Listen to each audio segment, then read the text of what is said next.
जनवरी की कड़कड़ाती सुबह थी। कोहरा इतना था कि सामने खड़ा इंसान धुंध में घुला जा रहा था। गांव के मुर्गे ने भी आज हिम्मत हार दी थी। बांग देने के बजाय चारपाई पर बैठा पंख समेटे सो रहा था। गांव के बीचों बीच भोला किसान का घर था और आज भी भोला रजाई में दुबका था, जैसे कोई बेजान मूर्ति। अंदर से उसकी बीवी की आवाज आई, ए भोला, उठ जा, खेत में जाना है। भोला रजाई में और लिपट गया। ना जी, आज खेत भी छुट्टी पर है।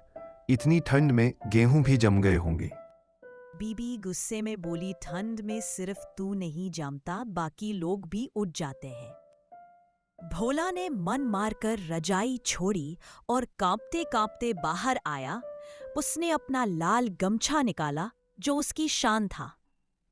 बुढ़िया काकी, जो पड़ोस में चारपाई पर बैठी चाय पी रही थी, बोली, भोला, तेरा ये गमछा तो तेरी शादी से भी पुराना है। इसको तो कहीं विरासत में देगा क्या? भोला ने हंसकर जवाब दिया, काकी, किसान की असली पहचान गमछा है।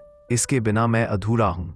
भोला ने गमछा अंगीठी के पास सुखाने के लिए कुर्सी पर रखा।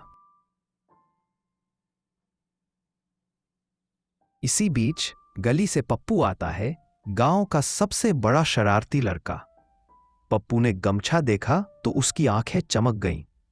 उसने चारों तरफ देखा, कोई नहीं था। धीरे से गमछा उठाया। गमछा लेकर पप्पू नाचते गाते आगे बढ़ा और सीधे गांव की बारात में चल रहे डीजे पर पहुंच गया। गाना बज रहा था, लाल दुपट्टा। पप्पू मस्ती में नाचने लगा, गमछा हवा में लहराते हुए। इधर भोला वापस आया तो कुर्सी खाली थी। अरे, मेरा गमछा कहाँ गया? बुढ़िया काकी ने बिना चाय छोड़े जवाब दिया, पप्पू अभी अभी तेरे गमछे से नाक पोंछते हुए डीजे की तरफ गया है। भोला गुस्से में दौड़ा। डीजे के पास पहुंचते ही बोला, अबे पप्पू, ये गमछा है या तेरी शादी की पगड़ी? पप्पू मुस्कुराकर बोला, भैया, ठंड भगाने का नया डीजे स्टाइल है। अचानक तेज हवा चली और गमछा उड़कर पास खड़ी भैंस के सींग में फंस गया। भैंस डर कर भागी और भोला व पप्पू उसके पीछे भागे।